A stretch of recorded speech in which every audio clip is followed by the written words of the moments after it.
Eder. Mech.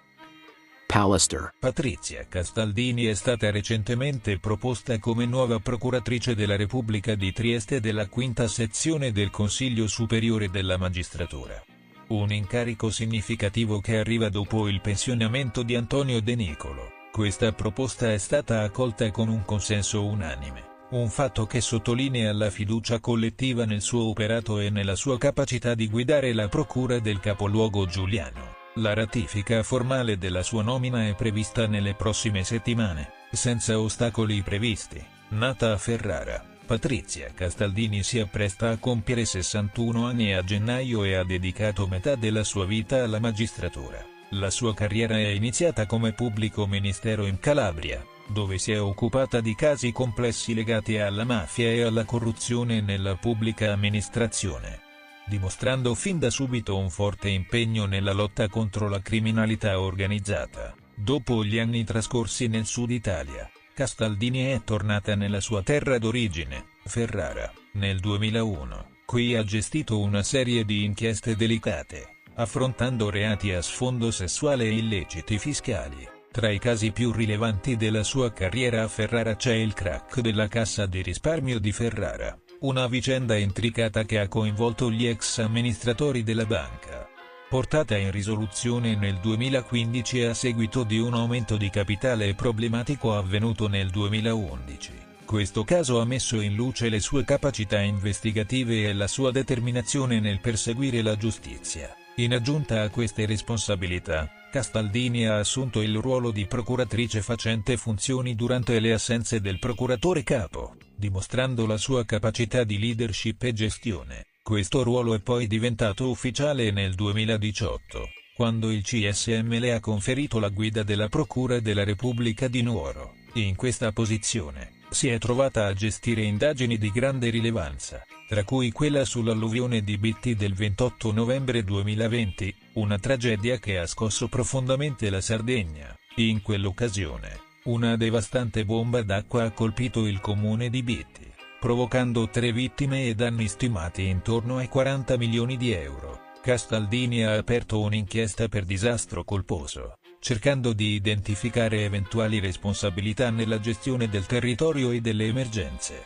Ora, come procuratrice capo a Trieste, Castaldini si prepara ad affrontare nuove sfide. La città, che ha visto un aumento della criminalità minorile, rappresenta un contesto complesso in cui la sua esperienza sarà cruciale. Antonio De Nicolo, il suo predecessore, aveva espresso preoccupazione per questa recrudescenza della violenza giovanile e l'arrivo di Castaldini è visto come un'opportunità per rafforzare la risposta delle autorità a queste problematiche.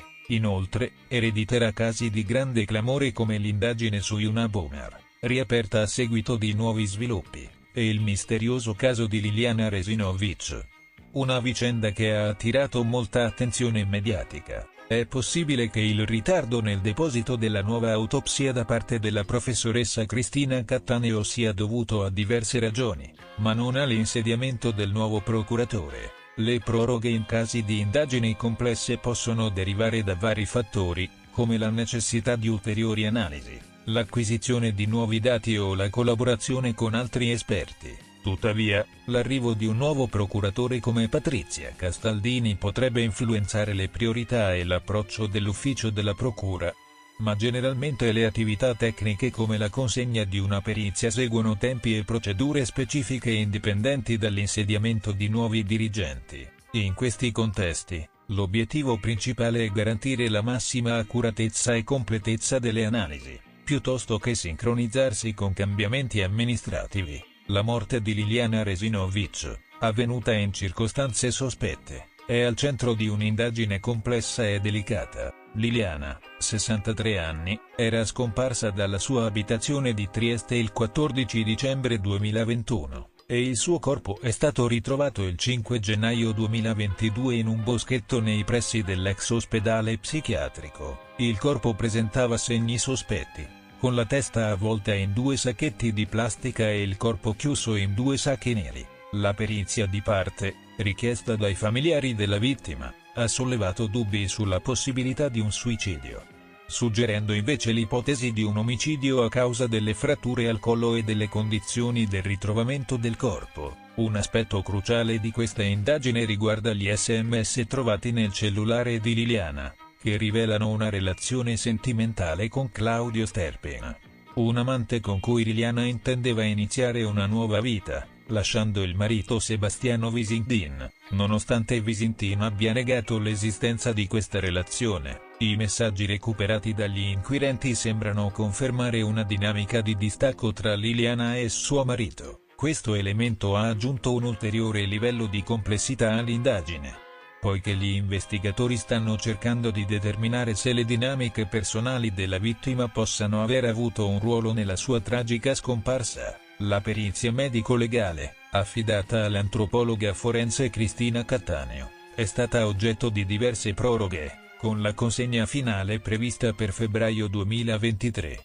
L'analisi scientifica dei resti e delle circostanze della morte potrebbe fornire indizi cruciali per risolvere il caso. L'indagine si concentra su varie piste, tra cui quella di un possibile omicidio da parte di una persona conosciuta, considerando la complessità delle relazioni personali di Liliana. Nel suo nuovo ruolo a Trieste, Castaldini dovrà quindi navigare tra queste delicate indagini, cercando di portare chiarezza e giustizia. La sua esperienza precedente, unita alla sua reputazione di procuratrice determinata e competente, la rende particolarmente adatta ad affrontare le sfide che la attendono. La comunità triestina e l'intero sistema giudiziario italiano guardano alla sua nomina con grande aspettativa, sperando che possa fare la differenza in casi così complessi e di grande rilevanza mediatica. Non sempre ha accettato il nostro aiuto economico, non sempre ha accettato il nostro aiuto materiale, ma io nonostante tutto ho sempre continuato ad offrirglielo. Quello me lo raccontava Daniela, poi ti ho detto, io non so se era vero o no. A lei quando diceva domani vedo mia mamma, tutta contenta, tutta felice, poi dopo che sua madre c'era veramente, era venuta quel giorno perché si mettevano nel parcheggio lì del poliambulatorio. Vabbè, passando con le macchine si vedono, erano lì.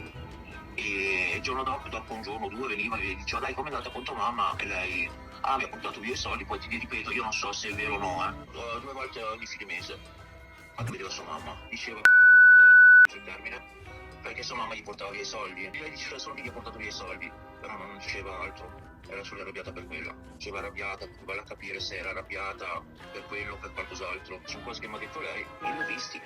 Non lo so, io non riesco a entrare nella testa delle altre persone, non lo so. 2 volte in primavera, e sono passata, ho visto lui con la macchina quando avevi già, e strattonava lei per entrare in macchina, le spostava il braccio, cioè tirava via il braccio, voleva liberarsi dalla presa. 2 volte, ma era giorno, l'orario preciso non lo so. Lo hai detto alle forze dell'ordine?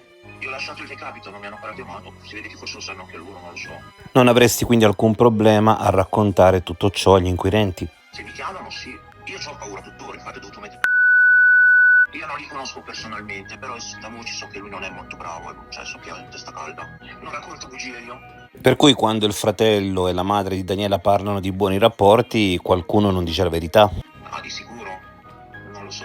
Io ci vivo qua, quindi non voglio essere non voglio rimetterci la faccia. Non mi fido della gente. C'è tutto il paese ma non parlano.